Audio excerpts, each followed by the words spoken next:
I hit All-Stars in Overwatch and I surprisingly had a lot of fun. Now let's get a few things out of the way. Stadium's rank climb up until Pro is really easy. The matchmaking is also atrocious, so there were times where I had the most godlike player just taking over the lobby, while in other times I'm not even sure my teammates had eyes to play this game with. But as a non-FPS support player usually in these types of games, hitting All-Star and getting the free Juno skin playing DPS was a lot of fun and an accomplishment that I think made me an overall better player at the end of the day. Now if I was to self-reflect on this climb, I think what made this a lot of fun was the fact that A, I did have a tank duo who was relearning the game with me, and B, he didn't really care if we lost points as long as we were having fun together. It was also a climb where it taught me that I can still learn new things even in a genre that I'm not super familiar with, and overall the experience that I had because of these factors made Overwatch, a game that I used to really dislike, fun again. In fact, my duo and I made a friend playing this game who would occasionally join us on this climb. We met them playing Mercy and we kept egging them on to play Battle Mercy, which they obliged, and carried the absolute living hell out of us. But they enjoyed our vibes and I think we're friends now, which I think is really cool. I did majority of my climb playing Ashe after I fell in love with her Dynamite build. Throughout this climb, I've been told by people that I know sitting in call with me while I was playing that I was playing Ashe wrong, and in a way, they're absolutely correct. Ashe has one of the best animations and by extension animation cancels in the game, virtually making it so that her damage uptime would be infinite if it wasn't for her reload simulator. But I hardly ever scoped, and according to my friends, that's the wrong way to play her. However, despite piloting my character incorrectly, I still ended the season with a 65% win rate on her, so I think once I commit those animations cancels to just pure muscle memory and realizing when to stay scoped will make that number go up significantly. For those that are curious about my build during this climb, I did full ability power, out with the bang, incendiary blast builds that I would either flank for assassinations in the backline or try to win points by just causing as much explosions in the front line as possible. My third and fourth powers, if the rounds ever got there, usually flexed depending on the situation.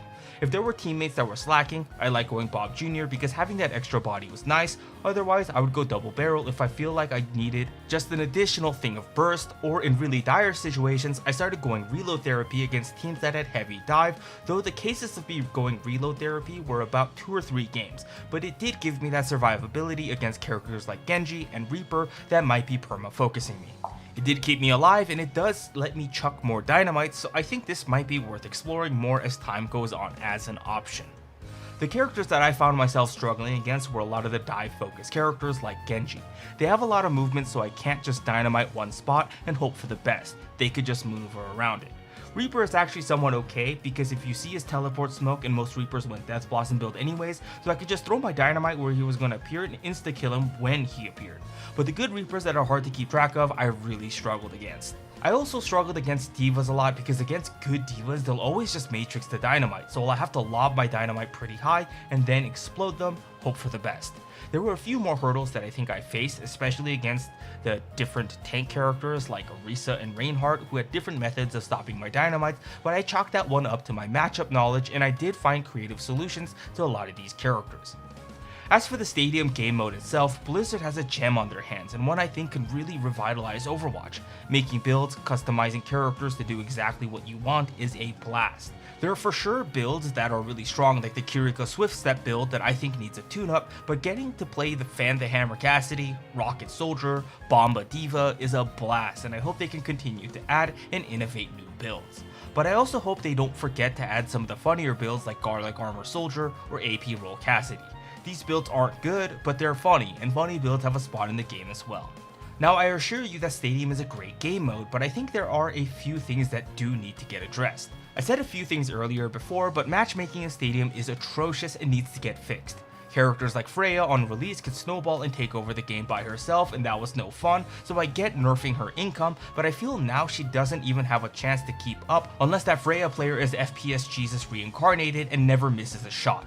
And I think Armory phase at the start is just a tad bit too long. I think lowering the time might be kinda nice, but the biggest thing about Stadium, it's honestly Blizzard. Blizzard has a track record of ruining awesome things, and trust me, I'm saying this as a Korean who came out of the womb typing GG, with my first words being said being Zerg Rush. I grew up watching StarCraft be televised nationally, and my cousin even went to high school with a professional player before he went pro. So I have a lot of nostalgia tied to Blizzard and their products, but they have a crazy way of ruining good faith in the community despite having massive IPs with a ton of potential like World of Warcraft, Diablo, or in our case, Overwatch. So despite having fun, I feel like there's a looming threat of Blizzard potentially ruining this game mode, so my hopes this time are that the Overwatch team is different and they continue to only add fun additions to the Stadium game mode. I think my goals if I do want to keep playing Stadium Overwatch is to try and maybe learn another character. I found that if Ashe gets taken by the other DPS player, I'm struggling to find a character that I could play.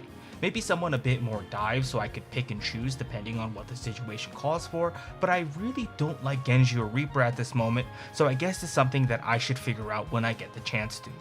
I'm also nowhere near this, but I'd like to become a player that's also able to just take over lobbies. I think I had this moment exactly once, where I was just so locked in I dealt an absurd amount of damage just nuking players left and right, and I find that I'm just perma-chasing after that high every game now.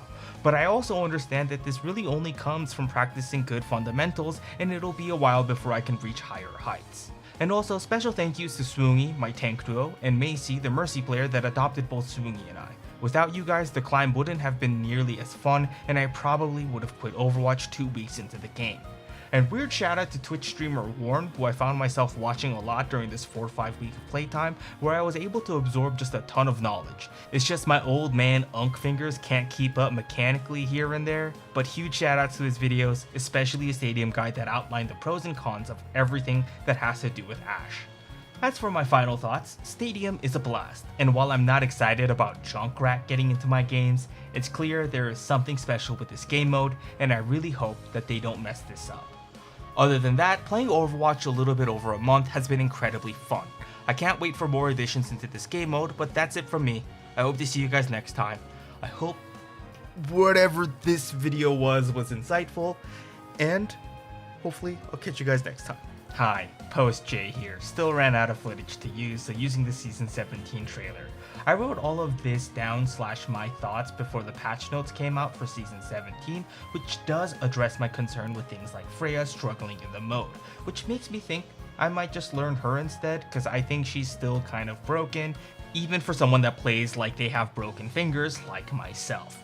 But really, if I want to get good with mechanics, it might be time to learn Cassidy instead, I don't know. Learning Cassidy also benefits me as a Fire Emblem fan, since now I get to listen to Matt Mercer's voice while I go 0 kills, 0 assists, 28 deaths, call that the Toady Snell. That'd be kinda cool, I don't know. But, we'll see.